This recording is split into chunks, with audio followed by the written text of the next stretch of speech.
Hi, I'm John Dodakis, and you're one to one with me. And I'm one to one with Isolde Trachtenberg. Isolde and I met a long time ago in Annapolis, Maryland.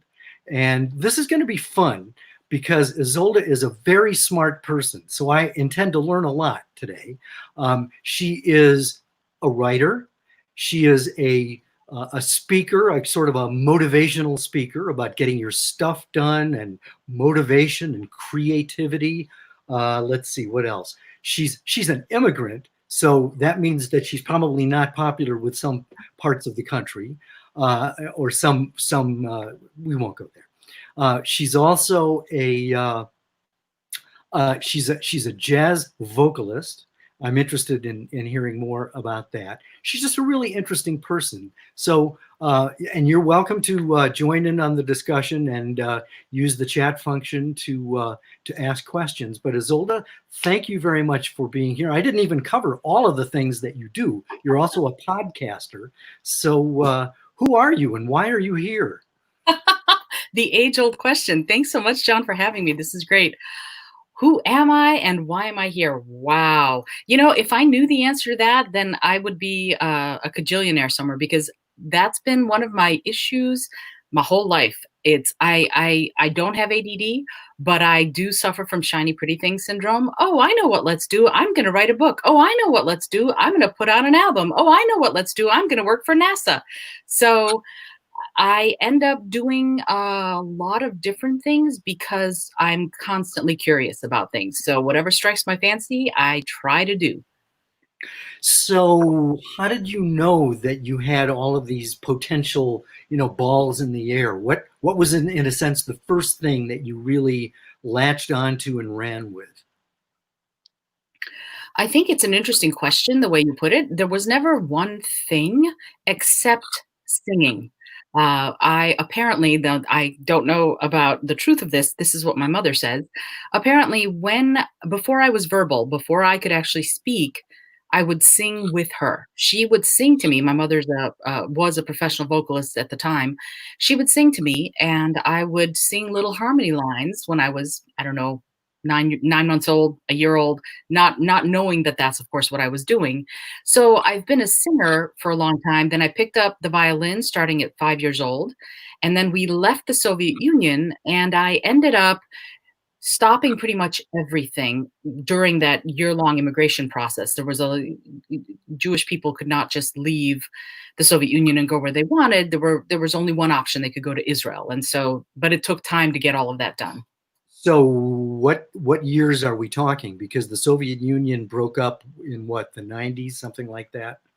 Right. So we left the Soviet Union in April of 1973. And then we lived in Israel. We spent some time in Romania, and then we moved to Israel, and we lived in Israel until December of 1973. And then we left there and had to move to Italy because one of the things that's fascinating about the immigration process then, anyway, I'm not sure what it is now because obviously things are so different.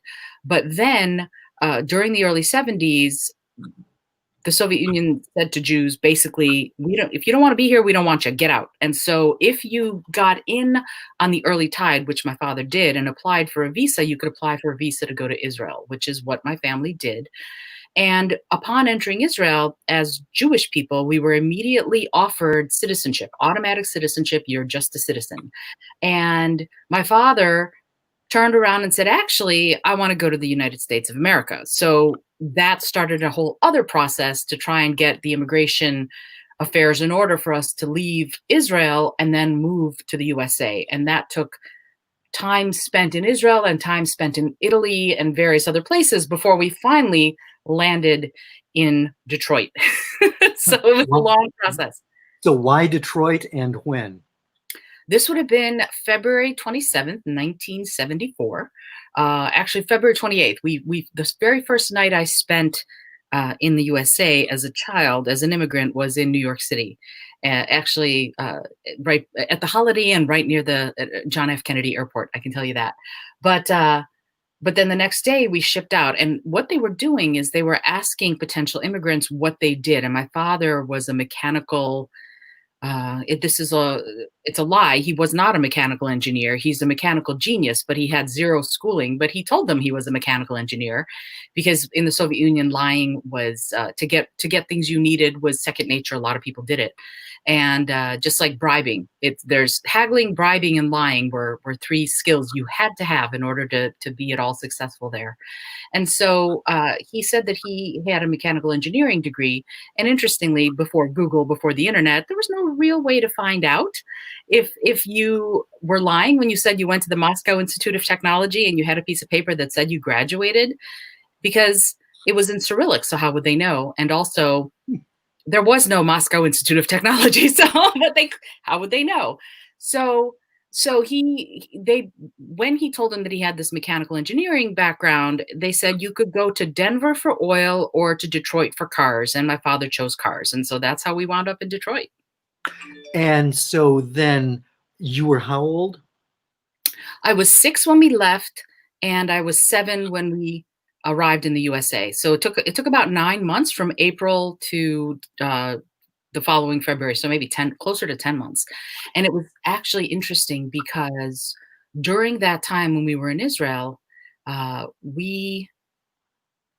it's weird having survived a war zone as a child, and now living with such gratitude where I live. I'm very, very lucky, and I recognize that.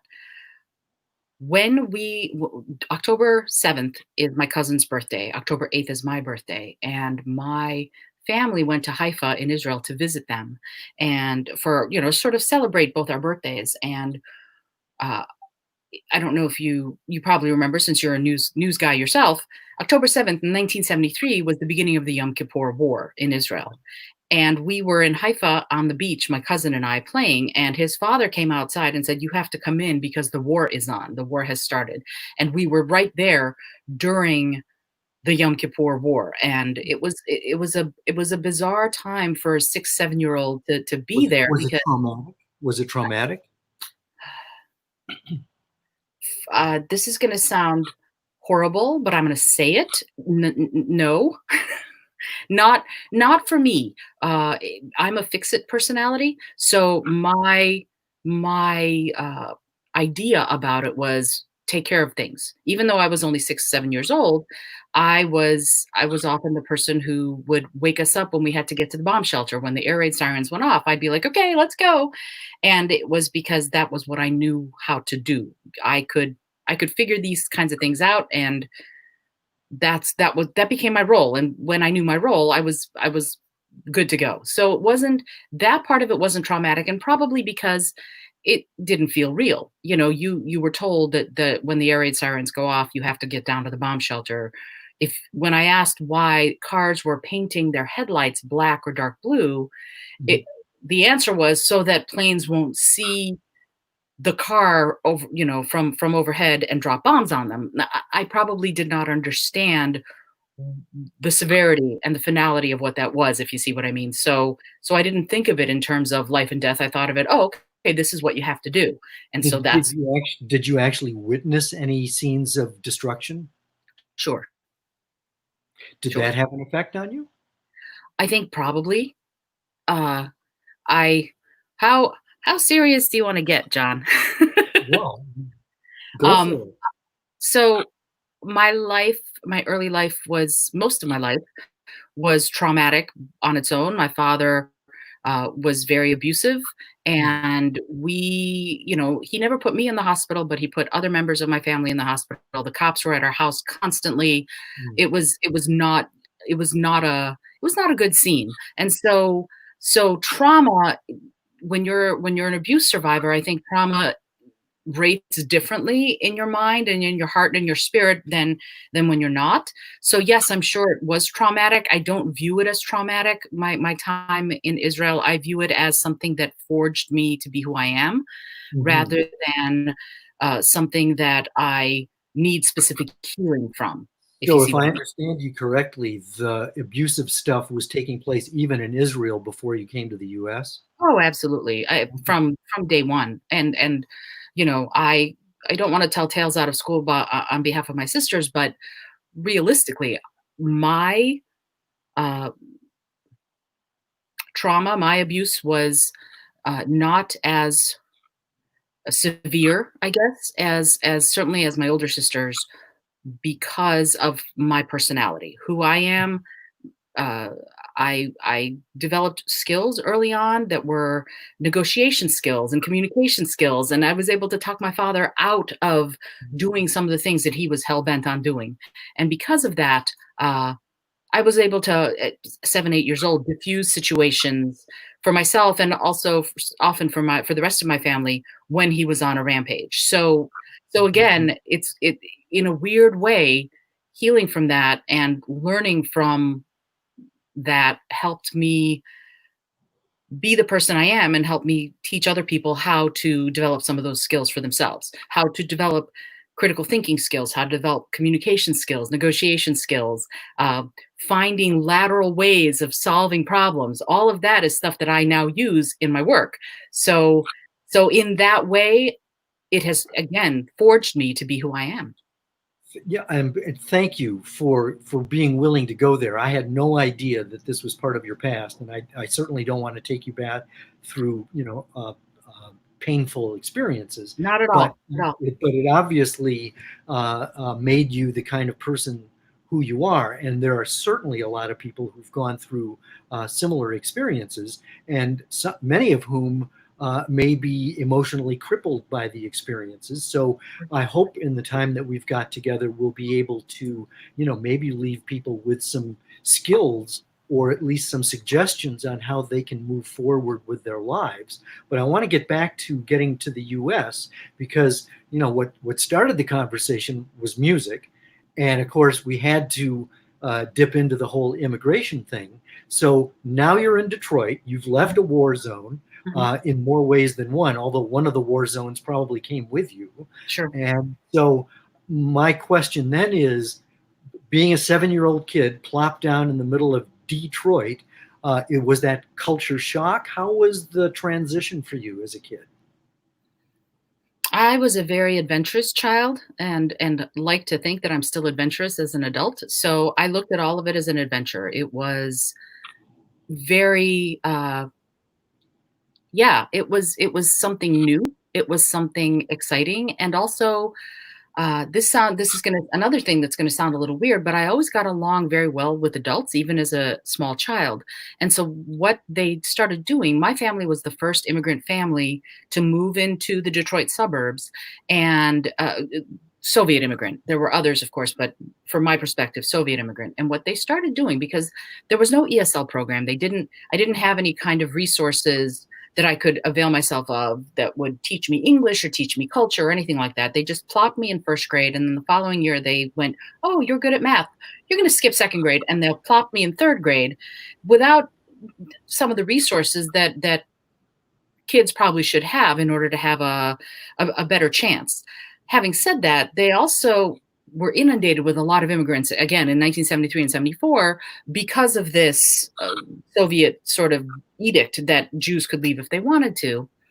And because of that, I became the interpreter. What they started doing when new families arrived into different schools in our school district, they would come take me out of class, and I would go because I picked up English pretty quickly within a couple months. And so in third grade, they would come and they would take me out of class and take me to the office of where the new family was going to be oriented to. This is going to be your school, and I would interpret for them at 8 years old, 7 years old. So it became something that I just did. And I'd already, by the time we got to the USA, I'd already lived in 5 countries. So it wasn't, it wasn't frightening. It was, okay, so this is where we are now. And I think the human spirit is adaptable. We are so incredibly adaptable and able to become accustomed to whatever's new and different. And as a child, you're a sponge. So I just soaked it up as much as possible. Here's the thing that I am always amazed at, and you are probably top of the list in terms of how amazed I am, because I am terrible with foreign languages, awful. I mean, I can't tell you how difficult it was. The University of Wisconsin in Madison had like 16 credits that you had to have of a foreign language. I mean, I flunked French twice, and it was awful. And when I finally did it, I took Spanish. I was in the TA's office every day. She thought I had a crush on her, and because I needed to get the degree. So Sure. here's my question: do languages come easily for you? I mean, are there really some people for whom learning a new language is just almost insurmountable, or did I have a mental block and I should have applied myself like my parents told me I should, as a young kid? Because you did mention the sponge aspect of being a kid. Kids really, that's probably why foreign languages should be taught at a very young age, so that there's not the psychological inhibitions that are involved in learning a foreign language. But I guess what I'm really asking is, help me understand the dynamics of learning a foreign language, and is it something that that anybody can do? Use both sides of the page if necessary. Right. It's a great question, and one that I'm only tiny bit qualified to answer because I am not a linguistics person. So, are there people who probably can't learn a language because of how their brain processes information? I imagine there are. Just like there are people who are tone deaf, who are physically incapable of differentiating one tone from another. It's a physical thing. You cannot do it. So, is that possible? Of course, different parts of the brain do different things, and some might be firing a way that makes it easier, and some might be firing a way that makes it a lot harder. That part I don't know. I can answer for myself, and I can say that again, as a child, I was thrown into it. I watched television to learn, and I grew up in Michigan, so I have kind of a Michigan standard English accent. Um, because that's I watched Happy Days, I watched The Brady Bunch, I read Judy Blume to really learn how to read. So because as I said, there wasn't an ESL program. So to me, one of the best ways that you can learn is as much as possible to immerse yourself in the culture, in the language where you need to learn the language.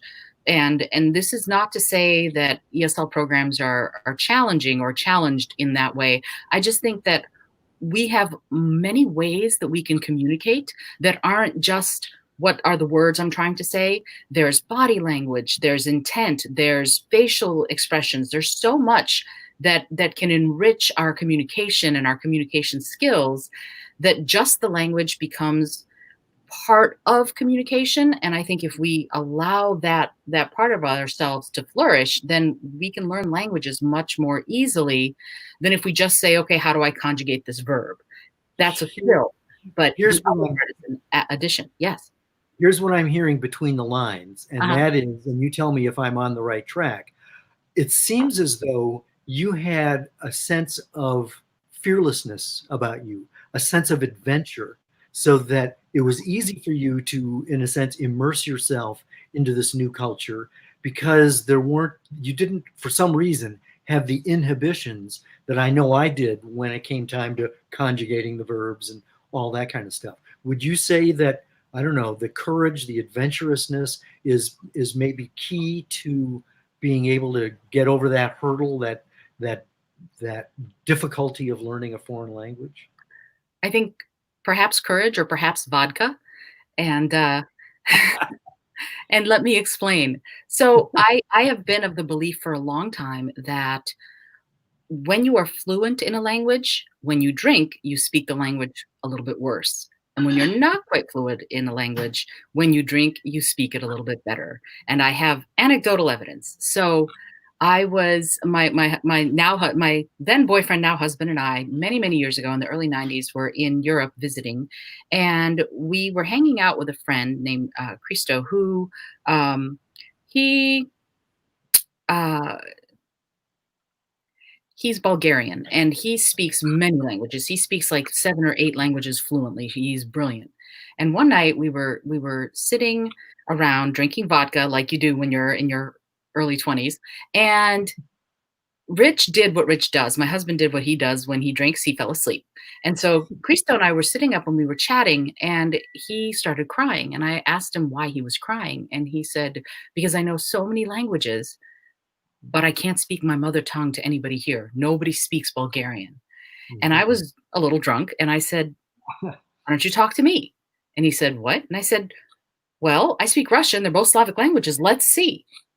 And so for the next 2 hours, he spoke to me in Bulgarian, and it was similar enough that I was able to understand and reply in Russian, and we were able to have this amazing conversation.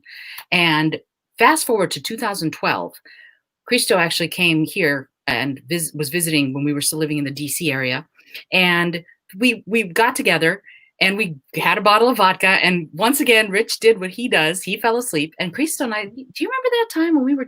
Yeah, let's try it again. And so for the next couple of hours, he spoke in Bulgarian. I answered him in Russian, and we were able to have a conversation. And I maintain that if I were not drunk, I would not have been able to do it. I would have been too concerned about doing things correctly. So I think Right. that inhibition, what you said is inhibition. If you let it fall away, I think the skills improve. Because when you're not quite fluent, you do get that nervousness. Oh, am I going to say it wrong? Oh, is somebody going to make fun of me, or whatever the nervousness is about? Right. But when you are just a little tipsy and the inhibitions kind of slide away a little, you have that ability to go, you know what? Let me take a chance. And once you do that, then all things are possible. Then let me ask it this way. Okay. Um, are you able now that you're older and wiser, are you able to do it now, the adventurousness part, without, for lack of a better word, the crutch of alcohol or marijuana or any kind of substitute? Well, now I'm a teetotaler, so yeah. I, no, that's not true. I drink every once in a while, and the alcohol was not. It's not a necessary crutch. This was just a way for we didn't realize that that's what would happen when we decided to try it. It just happened to work. No, I think if I'm adventurous, yes, I think that I am. I'm willing to try new things. Uh, I know what let's do kind of person. A few couple years ago, I went, honey, we're going to Cuba, and he went, okay. And so I planned out our trip, and we made amazing friends, and we had an incredible adventure for just 5 days. And we were there during the transfer of power. This was April 19th, 2018. We were there for the transfer. I mean, amazing. Mhm. Although our friends who were there were like, not so amazing. The people we met who were Cubanos, they were like, yeah, things aren't really going to change, but it was still fascinating to be in the country when that peaceful transfer of power took place. So yeah, absolutely. I love to travel. I love to do new things. I've gone skydiving. I go scuba diving. The only one of those things that I have not yet done, well, two. I haven't bungee cord jumped, which I'd like to do, and I would like to get out of the Earth's gravity before I die. That's one of my bucket list items. I definitely want to get out of the Earth's gravity. Whoa. All right. Well, listen, I'm John Dodakis. You were one-to-one with Isolde Trachtenberg. We have a lot of ground to cover. You are welcome to join into the discussion by adding your question to the chat field. Isolde is a writer. She is a public speaker. She is a jazz vocalist. So we have a lot of ground to cover. And I want to, one more question about immigration, and then we're going to pivot to music. Okay. Um, you've been in this country for a long time. Mhm. You've seen the dynamics with the current administration in terms of their antagonism toward immigration, or to be fair, toward illegal immigration. But and this is an unrehearsed conversation, so I know I'm putting you on the spot a little bit, and if you don't want to go there, you don't have to. But I would be interested in your perspective about how you see the current administration's attitude toward immigration. Wow. Uh, okay. So, yeah, it's a I'm of two minds of this on this.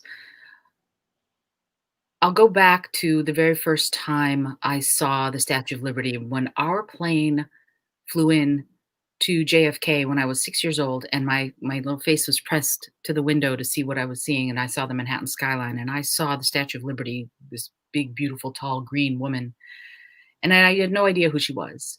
And later in school, I figured out, I figured out what I had seen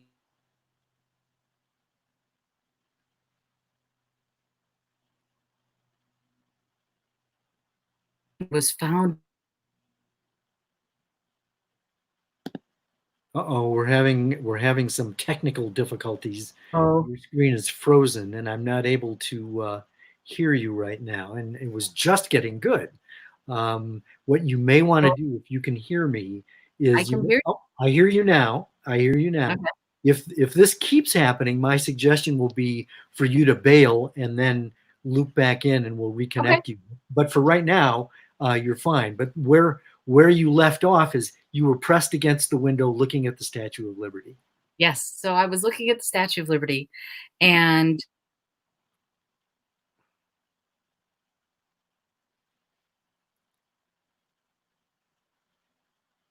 again, can It's you? happening again. It's happening again.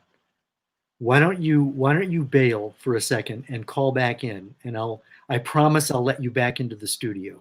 Okay, I will try it. I'll be right back. I'm also going to go see if my lovely husband is using the internet, and if he is, where we live, there are sort of these internet peaks and valleys. So it might not be him, but I will be right back. Okay, good. In the meantime, obviously this is live. This is probably why I didn't want to do these things live, for just this reason, because you never know what's going to happen. And if it's taped, you can get rid of all this stuff and move on. So you're stuck with me right now. And while Isolde is trying to get reoriented, I can tell you that I met her a while ago when I was leading a writing workshop in Annapolis, Maryland. And she was one of the students, and we struck up a friendship, and we have been in touch over the years. And she actually interviewed me for her podcast, and which will be airing in another few days, maybe a week, I think, on her podcast, which we'll talk about.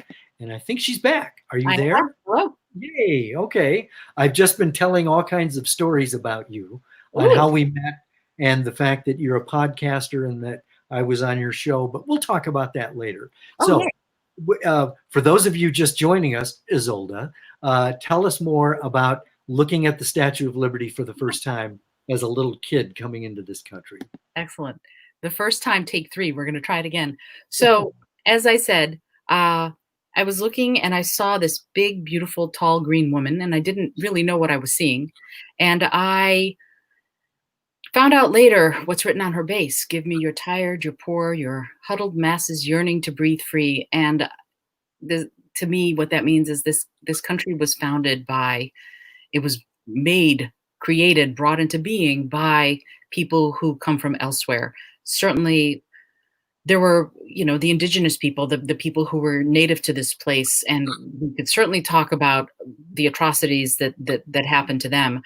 But if we're talking about immigrants, so many people came when they had no choice, but so many people decided this was the land of opportunity and they wanted to be here, that anytime someone wants to come here, I say let them in, because somebody who wants to come here isn't interested in making things worse. They want to make things better. They want to improve their lives, their families' lives. They want to elevate themselves, and a rising tide lifts all boats. If they elevate themselves, and if we give them the opportunity to elevate themselves, they're only going to bring bounty and abundance to the rest of us. So, Well, okay, but devil's advocate, I'll speak for, well, I won't speak, but I'll ask the question that I think maybe others are asking, and that is, are you really seriously advocating just a wide open border? Whoever wants to, come on in. I mean, is that really what you're saying? And I if so, isn't that a problem? If not, why not? okay, so I think we would flatter ourselves into thinking that everybody wants to be here. I don't think that's the case. I think there are plenty of people who are happy where they are. So I don't think immigration would be in such huge numbers that we couldn't handle it. The other part of it is, and I will get to your actual question in a second. The other part of it is there are huge swaths of this country that don't have populations. Sure, the cities are populated, and highly so.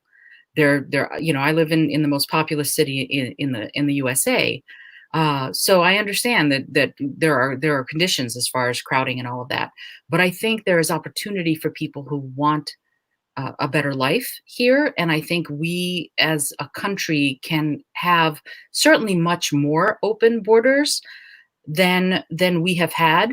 And I also believe that, frankly, this idea of being isolationist or nationalist in a world where you can get from one side of the planet to the other side of the planet in a matter of hours, it's a little ridiculous. We are a global village, so acting like we aren't doesn't make sense. And I think geopolitical boundaries themselves, they provide a basis for honestly preserving culture and preserving in some ways the diversity of a people. But I don't know that ultimately geopolitical boundaries serve much of anything ultimately, because I know I sound like a whack job right now, but I don't care, doggone it, because I think that there's a lot to be said for being more open, being more tolerant, being more kind, being more accepting.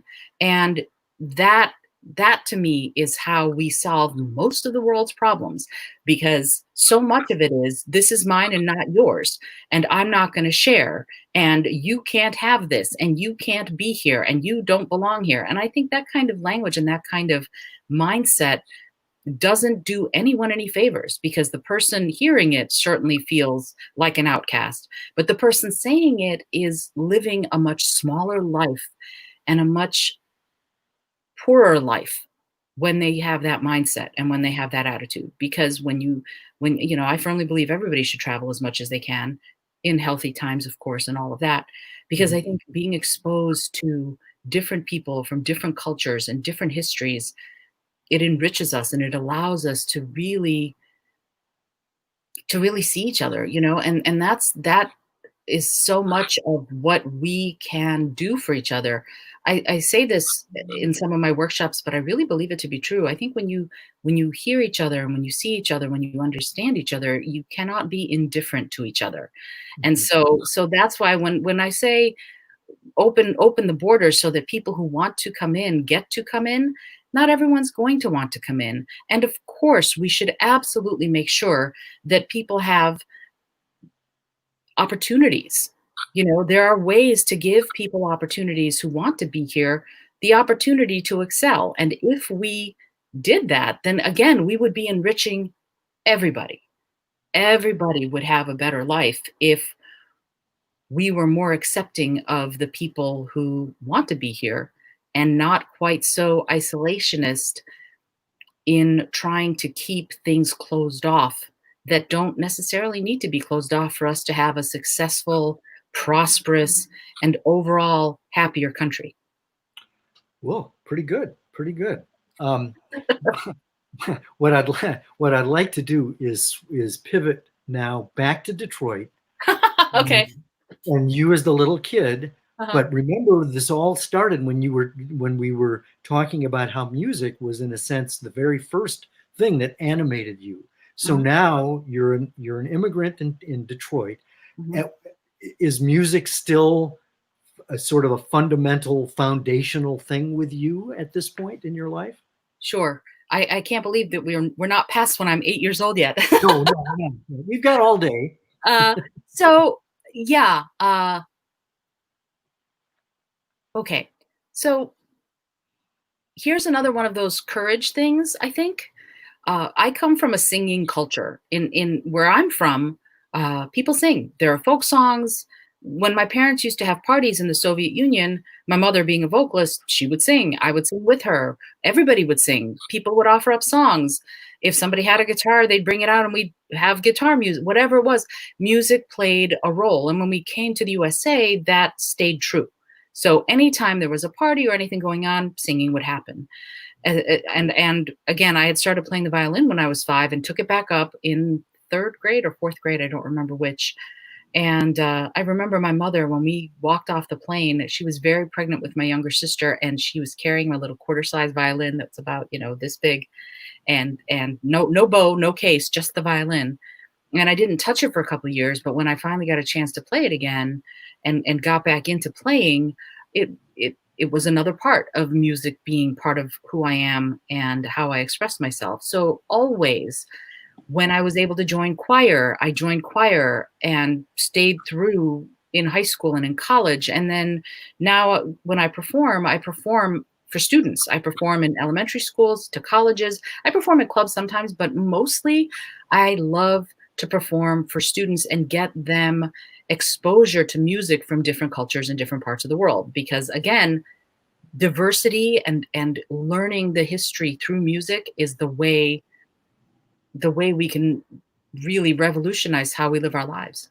So when you're talking about singing, you're really talking about all genres, I suppose, as opposed to just being a jazz vocalist? Or how would you say your music, your singing especially, manifests itself? It I can sing opera, I can sing classical, traditional, pop, all folk, whatever. I To me, it's not the way I teach my singing students. And I was just saying this the other day. You don't uh, you don't fit your voice to the song. You fit the song to your voice. You know.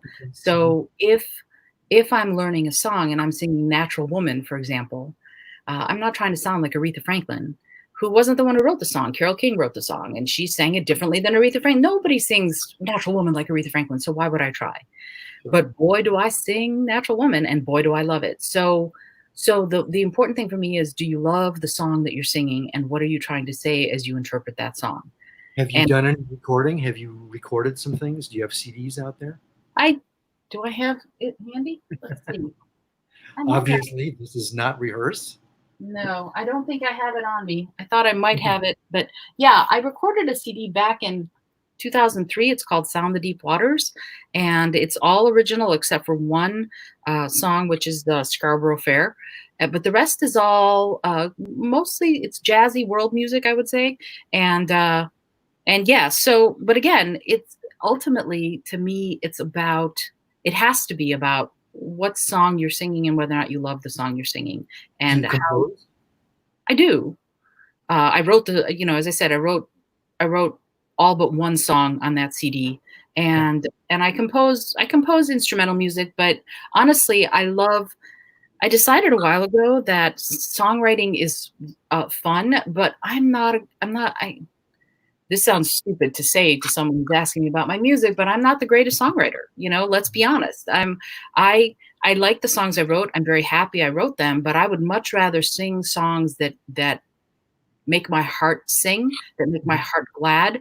And those aren't always the songs I wrote. So I would rather sing "Summertime" or whatever the song is. It doesn't matter. "Black Coffee" is one of my favorite songs to sing. So whatever it is, I can also sing Mozart's Ave Verum. That's fine too, as So long. were you a music major in college? Not at all. No, I was an English major. I was an English major with a focus on theater in college, but I kept singing throughout college. I mean, once you're a singer, and you you don't stop. So, so yeah, I sang then. I still sing. I perform now. I lead one of the premier holiday caroling groups in the country.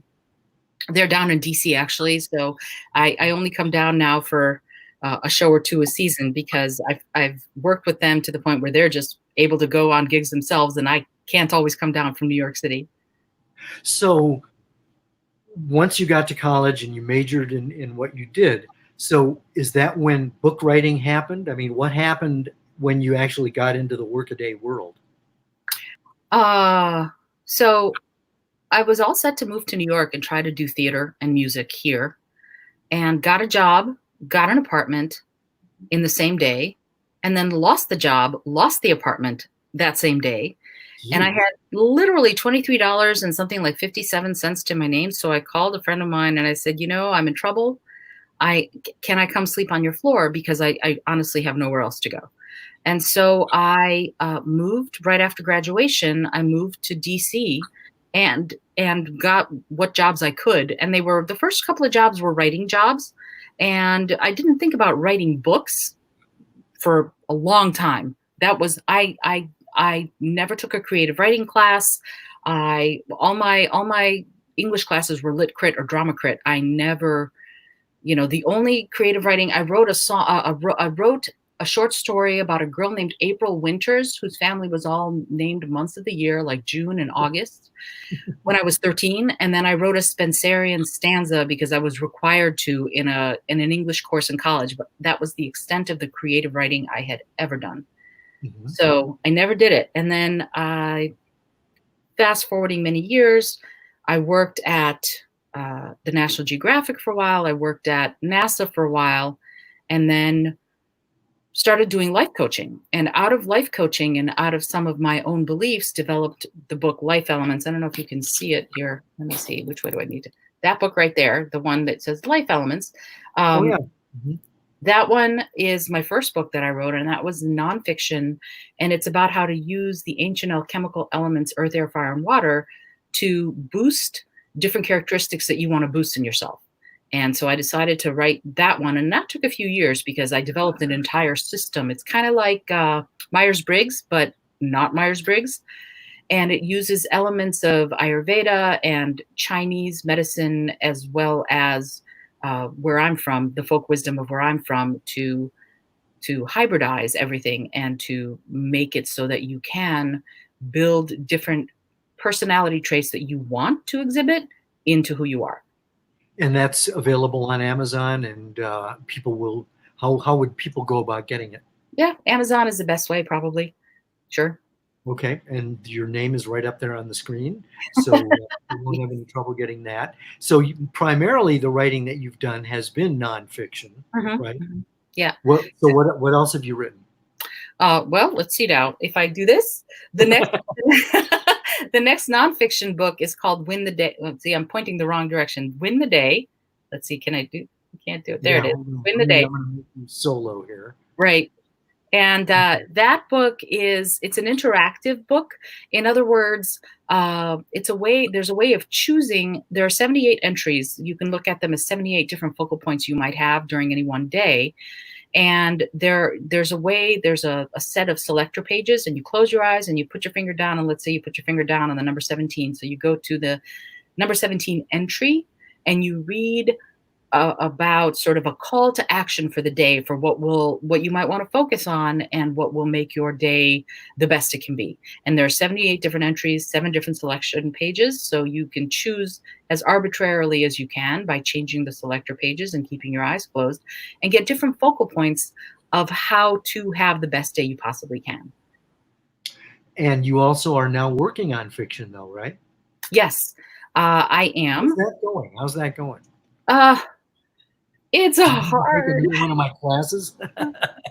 Yeah, I mean that's how you and I met. We met in a workshop in Maryland, and I love fiction writing. But a friend of mine who's an author said to me, "Yeah, Zolda, I think you're a better nonfiction writer than you are a fiction writer." I went, "Okay, great, thanks."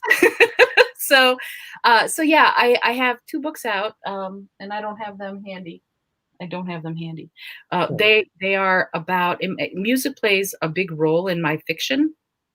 And imagine, if you will, a badass whiskey swilling fairy godmother whose job it is to usher and help the musicians of New York. That is her job, and it's a career. It's not like la la la. It's actually, she's trained for this, and this is what she's supposed to do. And the first book is called The Fiddler's Talisman, and it's about a prodigy at Juilliard who's a violinist. And the second book is about a young gentleman of color, I will say he's 13, who is a gifted pianist, but who has a lot of, Joanna in the first book had all the advantages, parents who loved her, she's able to go to Juilliard. Anthony doesn't have that. He's taking care of his little brother. Their grandmother died, and nobody knows, because they know that they'll end up in the foster care system, and they don't want that.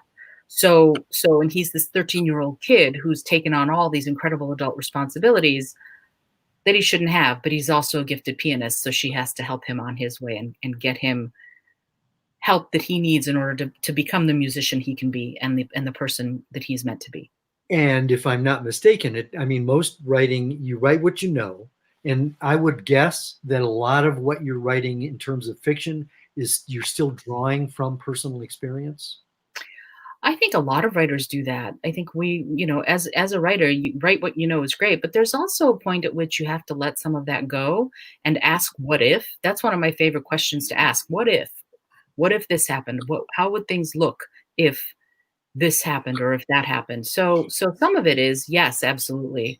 Uh, I can't say autobiographical, except for there's a in the Fiddler's Talisman in the first book. One of the things that I struggled with, and you're a musician yourself, so you may or may not agree with what I'm saying, or you may or may not have had this experience. I was trained as a classical violinist, and one of the things that I could not do was improvise. Just jazz improvisation. I can improvise vocally just fine, but improvising on the violin was almost impossible for me Mm. because you're supposed to play what's written. If there's a thing that says get louder, you're supposed to get louder. If there's a thing that says get softer, you're supposed, and I couldn't. I did not know how to improvise. And that moment when it unlocked for me and I found that it opened and I figured out how, that opened everything. Everything revolutionized. How did you figure out how? Don't go beyond that. What was that moment like?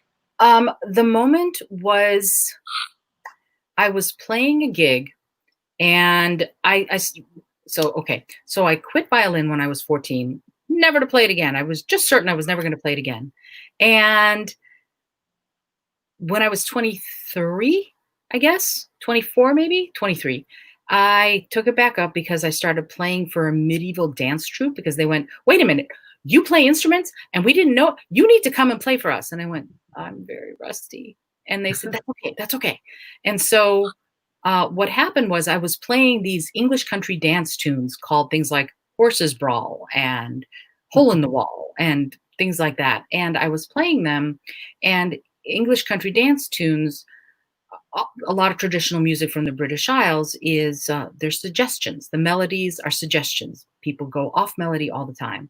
And I was playing kind of the same tunes for the same dances over and over again because that's what you do. And then I realized one time I was playing that I could play a harmony instead of playing the exact melody. Everybody else was playing the melody. I could play something else. And then I went off script and it was amazing. So then I started doing it more and more. And I realized that what had been keeping me from doing it was the fear that I would do it wrong. And There's that fear again.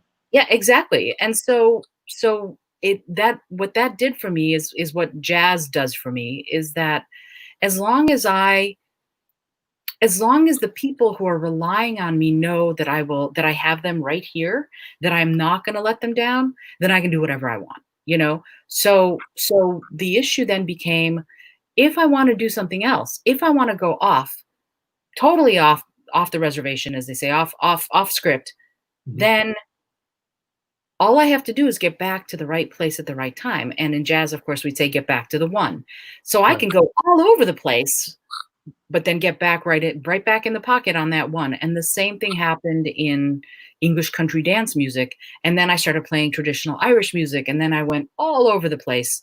And I love playing music from different parts of the world because, again, I love the diversity of it, but at the same time, there's a thread that's beautiful. Can I tell you a quick story? Is that okay? You can, but let me just ask one quick question, and that Uh-huh. is, it's still okay to fail. You're still going to fail, right? I hope so. I hope No, Okay. seriously, the way I tell it to my clients is make marvelous mistakes. Absolutely. You Okay. know, I think failure is crucial to success. I think failure is crucial to a well-rounded life because without failure, I'm going to tell you two stories. Haha. Good. I have Okay, a good. I have a friend who is a world-class skier. He could ski in the Olympics if he wanted to. He skis the double black whatever diamond whatever in the Swiss Alps, that kind of thing. And many, many moons ago, we all went skiing together, and I'm not a skier. I like skiing, but I'm terrible at it. So they all had gone on to the whatever quintuple black, I don't even know. And I was on the bunny slopes and I was falling every single time, every single time. And my friend John, uh, he skis up to me with perfect control on his very long skis, and he stops. I'd fallen, and I was, wrecking, frecking, da, da, da, da, da. And he says, "How you doing?" I'm like, "This sucks. I hate all of it. Blah blah blah blah blah blah. Blah. I fall every time I go." And he goes, "Oh yeah, I know what you mean." And I said, "You don't know what I mean. You never fall." And he said something very interesting. He said, "I fall every time I ski, because if you don't fall when you ski, you're not skiing hard enough. And it blew me away. It just blew me away. I went, wow, that's amazing. And I have lived with that in the back of my head ever since. And this was when I was maybe 20 years old. So ever since then, that one sentence, if you don't fall when you're skiing, you're not skiing hard enough, in many ways is my life philosophy. Yeah. Oh, well, and then you said there was another anecdote you wanted to pass on. Yes, and that has to do with music. And this is something, do you know who Alan Lomax was by any chance? Boy, the name is familiar. So he was an ethnomusicologist. He spent his life traveling all over the world and meeting people from different cultures and recording their music. For a long time, it was on cassette tapes. Then, of course, it became digital, and then he started doing video. And he had a huge library of music from everywhere. And when I worked at the National Geographic Society, he came and he brought his extensive library, and he was pitching to the Geographic that he wanted to have this tells you how long ago this was, on Laserdisc, all of the music. I know, right? All of the music in his vast library. He wanted to have it available to give to libraries so that people, if they wanted to hear music from Kenya or music from, I don't know, New Zealand, or music from, wherever, if they wanted to hear it, all they'd have to do is type it in. And if he had a tape of that it would play, and they'd be able to hear music from anywhere in the world. And this is what he did, and I thought it was just brilliant. He played for us, and it was this I think was so brilliant, and it blew me away so much that I actually put it in my second fiction book because it was incredible. So he played for us a hand percussion beat that was from the west coast of Africa. And then he played for us something that was from the West Indies, similar percussion. And he goes, "Can you hear it?" We're like, "Yeah." And then he played another one from the Dominican Republic, and it was almost virtually identical. And then he played almost the same drum beat from New Orleans. And then he played almost the same drum beat from a song, Chicago Blues. So he went Delta Blues up to Chicago Blues. And then he played Michael Jackson's Billie Jean. And he goes, "Can you hear the drum beat?" And it was the same drum beat. And then he said, "What do you think accounts for that? How did this drum beat start in the west coast of Africa and make this journey to Michael Jackson's Billie Jean?" And of course, we did not, nobody knew. And he said it was the slave routes. It was people carrying many of them obviously were stolen from their homes. Right. And what they had with them was their music. The only thing sometimes that they had with them was the songs that they knew and the rhythms that they knew. And they carried it with them through the most challenging, arduous, horrific conditions, but the music survived. And it is amazing. Let me ask you this. We're in the middle of a crisis in this country right now. It's a crisis that's really been with us for 400 years, but it's flaring up again. And I guess my question is, I mean, we've talked about immigration, we've talked about language, and we're talking now about music. And I'm wondering, do you see music as a potential unifying force, a unifying way to communicate during the time that we're in now? You're singing my song. Yes, absolutely. Absolutely, I do. I think when you don't, like I said earlier, when you don't have words, you have so many other ways you can communicate. And that's the beauty of music, is that you don't need words to be moved by music. You don't need words to appreciate someone else's music. So yes, I think music is a universal and a unifying force. Absolutely.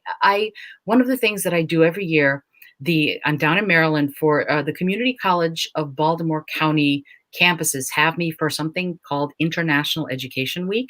And I come down there and I do diversity shows at all 4 campuses during that week. And one of the things that I do is I invite the students themselves to come up and share songs from, because these colleges have very diverse populations, and I invite people to come up and share their songs. And they're not there for me. I could be who cares? They love both sharing and hearing each other's music. It moves every single person there when someone has the courage to stand up and sing something from their country or their culture, but B, it allows us access to who they are, to their culture, to what moves them, to what drives them, to what makes them happy, and they get the chance to share that with us. There's nothing better. Whoa. We're talking with Isolde Trachtenberg, one-to-one. This is really a treat for me. We have some time left, and I want to give you a chance to talk a little bit about the motivational speaking that you do, because in a sense, you're bringing together a lot of the things that you have learned over the years and that you're experienced at doing. So when you do public speaking, what's the essential message that you're delivering? It's interesting that you say that, because it's what we've just been talking about. It's that creativity is the unifying force.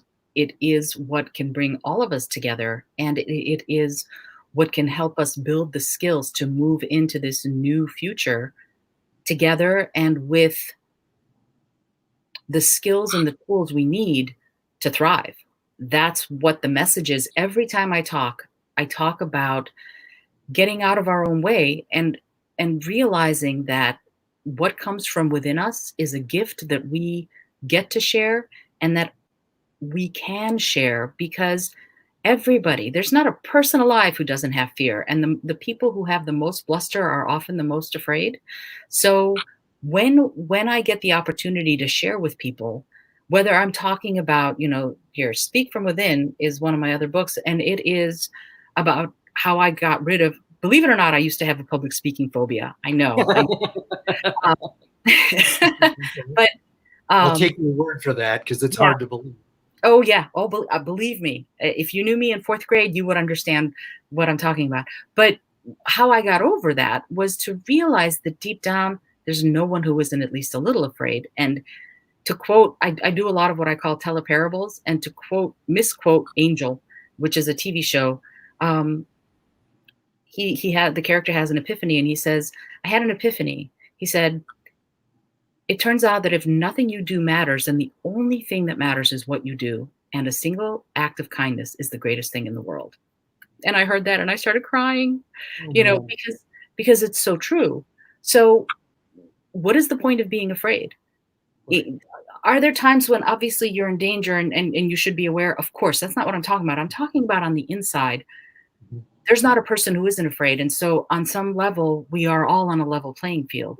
So when you take the chance to create something, you're the only one who can tell that story, because if you don't tell it, no one will, right? So when you take the chance to create something, then it's a gift that the rest of us can benefit from. And that is what creativity can do for all of us. So now, Isolde, I'm going to put you on the spot, because one of our viewers is Sean in Ireland. Hello, Sean in Ireland. And he wonders, will we get a song? So is there something, look, I'm married to a musician. I know that, I'm not being fair at all, but is there something you'd be willing to share with us vocally on the spot? Sure. Sean from Ireland, Sean from Ireland, should I sing an Irish song, or should I sing a song from the USA? What's your pleasure? Oh, I bet we'll see if he weighs in, but I'm pretty sure he'll probably he's sort of an Irish ambassador. So okay. I would let go with the Irish thing. Okay. So I'll sure, I will sing you here we go. Yeah, you're right. It's a little, I'm a little on the spot, because what I tell my students is never perform without warming up. And now I'm about to break that rule. You should always warm up, but I did not warm up. How do you go about warming up? What does that mean?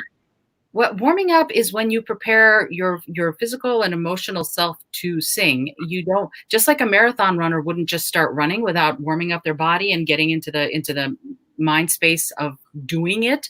You don't want to do that. You don't want to sing without doing it, without, making sure that you've stretched this out and done some breathing and making sure that your body is prepared, that your instrument is prepared. And Show me what you mean. okay, so you do the horse noise. You go because that allows you to get into the breath. For example, you might scrunch up your face. You might do tongue twisters like rubber baby buggy bumper, rubber baby buggy bumper. You might do ah, all of that stuff. You might do various arpeggios, things like that, to make it so that your instrument is prepared to do what you're going to ask it to do. Just like you don't, when you go to play a guitar, you tune it, right? You make sure that it's in tune. The same thing with this instrument when you're singing. But I will, hang on, let me take a drink of water, and then I will. While you're doing that, Sean says your choice. And I can tell you from experience, the way I met my wife is I was in the church choir. She became the new choir director, and that's how we met. And one of the things that she would do is have us do one of those vocalizations, and it was I called it her propagandistic thing because it was I love to sing, and then you go up the scale. So yeah, I love it. I understand that trick. Yeah, it's a good one. It probably got you doing more singing. So all right, so I'll sing you a little bit of.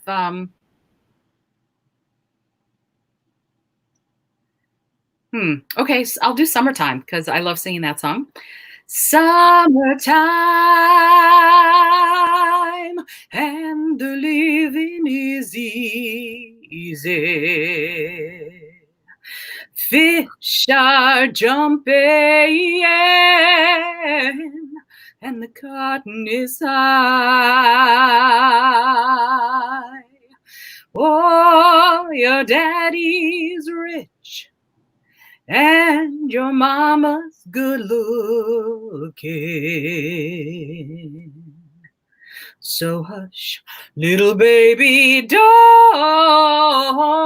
you cry. Nice. I should get my brushes out and you should have concert. Yeah, I was thinking. Thank you. I was thinking of singing "She Moved Through the Fair," which is an Irish ballad, and then I realized I haven't sung that for a while. I wonder if I remember all the words. So I decided. I'm glad you are embodying exactly what you, in a sense, preach about, for lack of a better word, because we're talking about fear, we're talking about doing things that are out of your comfort zone and being willing to take risks, being willing to fail, and really the byproduct of that, when you do things that frighten you, it's not that you're doing it with the absence of fear. You're harnessing the fear and you're going forward anyway. That's the definition of courage, and the byproduct is confidence, because once you've done it, it's easier to do it again, right?